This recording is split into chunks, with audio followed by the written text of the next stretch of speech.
a Chelsea fan, first time on the terrace with us today, Carlito. What do you want to say, mate? First, apologies for the no camera thing. It's about my work. It's not anything personal. So I understand you have the camera problem. So my bad. But allow me to pick up my jaw off the floor for you calling Connor Bradley a generational player. I mean, Terry, that is hyperbole, and it's fine. It's not hyperbole, and that's not what I said. You didn't hear me right. I said I heard your intro. No, you didn't. I didn't say generational player. I said generational talent. He's got to fulfill that talent. Semantics. Okay. That's not semantics. It's a different thing. Ability and deliverance are not the same, right? Fair enough. But I still think that was interesting. So yeah, there's a couple things. Number one, the most important position in this sport is attacking midfielder. It's often where your best player plays. I mean, Ozil, when he was at Real Madrid, was a monster. You know, my favorite player ever, best player I've ever seen is Zidane. He is what you would call a generational player, and certainly one of the best attacking midfielders in the history of the sport. He was dazzling. And our team right now, with a manager that I like this manager. You know, you got a lot of rival fans, including yourself, talking about, oh, Chelsea fans must be thinking this and that. No, you don't speak for Chelsea fans. I do. And I like this manager. But one particular thing that I cannot stand about this manager is his penchant for playing Conor Gallagher. I think Conor Gallagher is a devastatingly inefficient player. I think that he has the worst touch on the team. He has the least amount of imagination. And categorically and comprehensively, I actually think he's one of the worst players on Chelsea. And you've got media members, whether it's pundits, former players like John Obi Mikel and Joe Cole saying, Conor Gallagher, proper Chelsea, bleeds blue. Get the fuck out of here. That player is garbage. He is a garbage footballer. And for us to continue to give him opportunities is fireable as an offense. And I don't want this manager fired. I don't want him fired. I like Pochettino. I like some of the stuff that he's doing. I love the development of Cole Palmer, who I think is the best player on this team. But Conor Gallagher, in that position, in such a crucial, of paramount importance position, attacking midfielder, the position that Zidane played, that Ronaldinho played, and we have Conor Gallagher, him playing that, is always going to be an L for me. It's always going to be something that I will never agree with him on, because I think Conor Gallagher is so easy. I love your one second, mate. I appreciate your passion for not liking Conor Gallagher. I don't think he's good enough to get Chelsea back to where you want to be. I concur with you on that. The question I'm going to throw out to you is, sure, where is this energy for the players with far more talent who are not even performing at his level this season, like Caicedo, like Enzo, to name just two, who I believe on paper have more technical ability, but he's outperforming? What do you think's leading to that in your view? It's a very good question. And look, I have a track record on this. I've said this from the beginning. I do not believe that any player outside of like Martin Odegaard or Mbappe is worth $100 million. Okay, I would have never bought Enzo or Caicedo. I did not want us to buy them.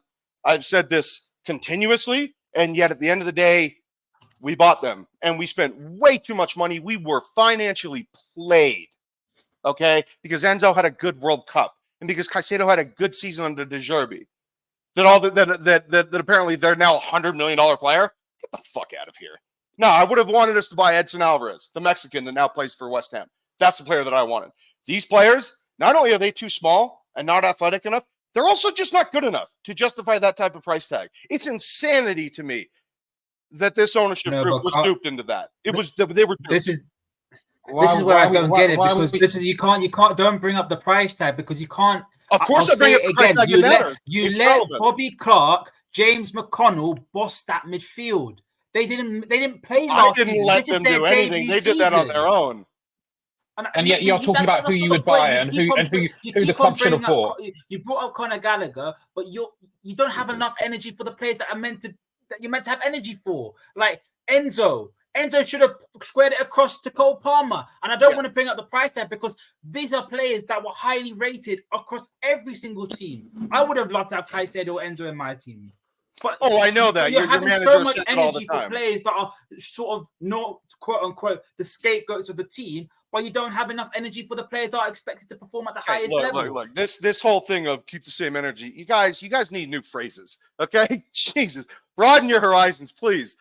Look, Caicedo and Enzo. Instead of saying you buy Edson Alvarez. That's broadening your horizons, is it? What the hell's the point in that right now?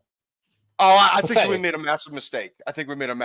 Because hey, look, Terry asked me about these players. Why are we talking about Chelsea's mistakes? Why are we talking about Chelsea's mistakes in the transfer market right now? It was asked. It's absolutely ridiculous. Okay, look, fair enough, but no, my point remains. Enzo and Caicedo have absolutely not justified their price tag. They have been underwhelming, to say the least.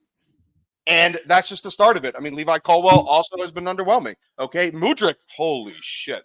I don't even know what is going on there. But no, the whole thing is this, Terry. Question before I go into some of the Chelsea fans, and feel free to stay and jump in the conversation.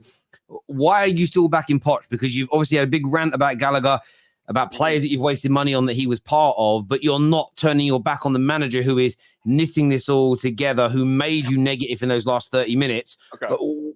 Where's your energy for him? Sorry, I use the word energy. I know. I think that it's vernacular. I think that it's just vernacular that I don't participate in. So well, of course you're not English. We're English. It's part of I know, but this is actually it's so good that you said that. Imagine I went to like the South of America and started telling people to stop saying y'all and get some new phrases. I say y'all all the time, man. Exactly. It's part of how you talk. The way we talk with Brits is how we speak, bruv. And I bet you wouldn't have that same energy face to face, my G. I'm going to say that now. But yeah, back to your Poch thing, my bro. Go on. Okay, so fair enough. So here's my thing, and I think that this is a cultural thing. I think that Brits they have a penchant for labor over management. Okay, and I just don't.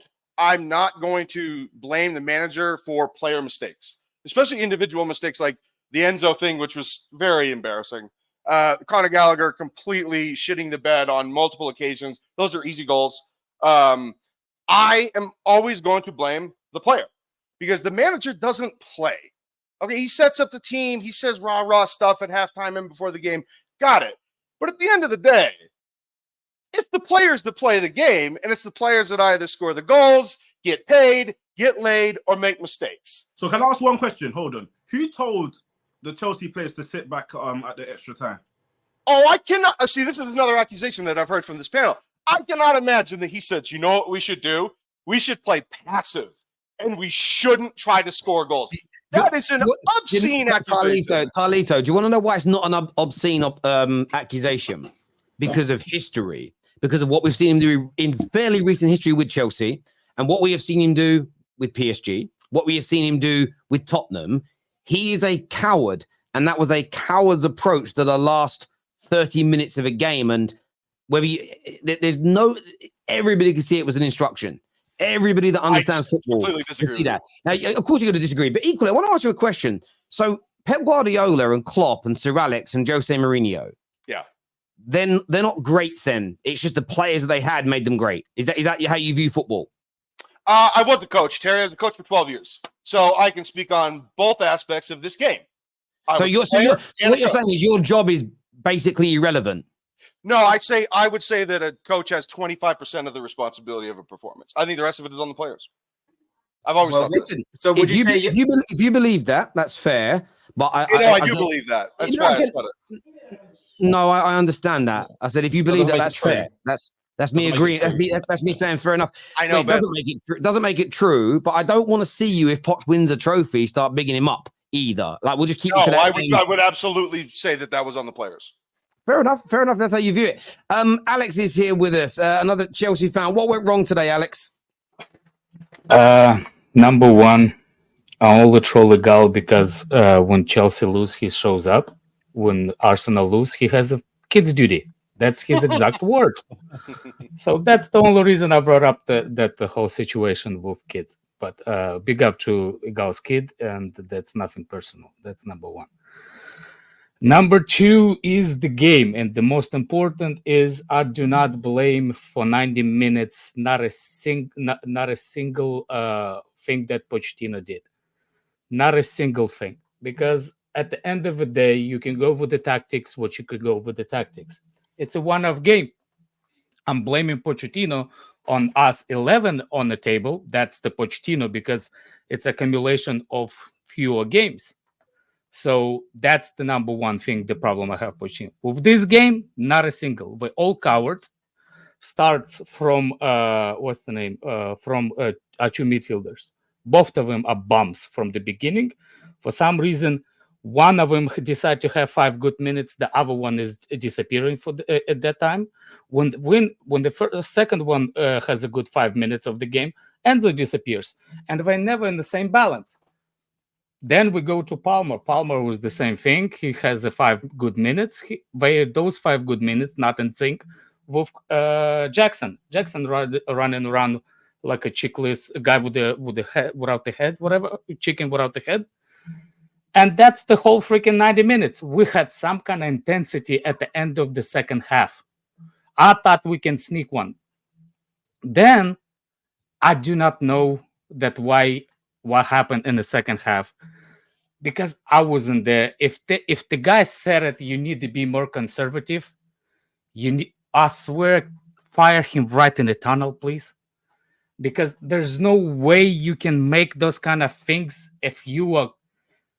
I understand if Liverpool will have a full squad. I seriously can understand that. But the freaking kids that I don't even know the name of it, that's embarrassing. That, by the way, today's the whole game. By the way, what I predicted, Rakesh, what did I say? What was it? 1-0 Liverpool is going to win. And I was right. Because for some reason, when one-off games, it's not combined with the manager.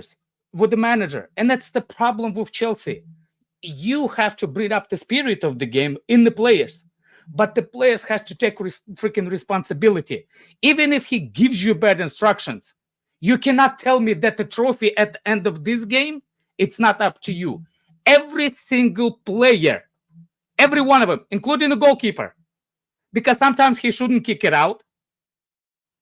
The two center backs, they're horrible. It's on every single player. You cannot tell me that's Pochettino. You should have beat them in 90 minutes. The only problem I have, it's the freaking setup pieces that I've been screaming and fucking screaming the whole season that we keep conceding from set pieces. Set pieces. Not only that, we conceded from set pieces. Thank God for the VAR. And if you see this kind of thing as a manager, how you couldn't adjust that? Within the game, you see it. He give you a hint. Here's how we're going to score. And Pochettino was like, you know what? I see you. I'll put more people in it. Like it's going to help. He is coward as the manager. But don't get me wrong. Enzo or Casado, they were fucking shit. Including the freaking Palmer. All of them. You can't lose to fucking. I can understand if you would have lost to starting 11 or to Salah. If you lost to other one. No, you freaking lost to Bradley. By the way, Bradley is actually decent. Oh, okay, you can lose to Bradley. You lost to who? I still don't know those fuckers' names. Alex, most of us don't even know their names. We didn't even know about them until last week, Alex. Liverpool fans have been on Google for the last half an hour. I don't need to know who these guys are.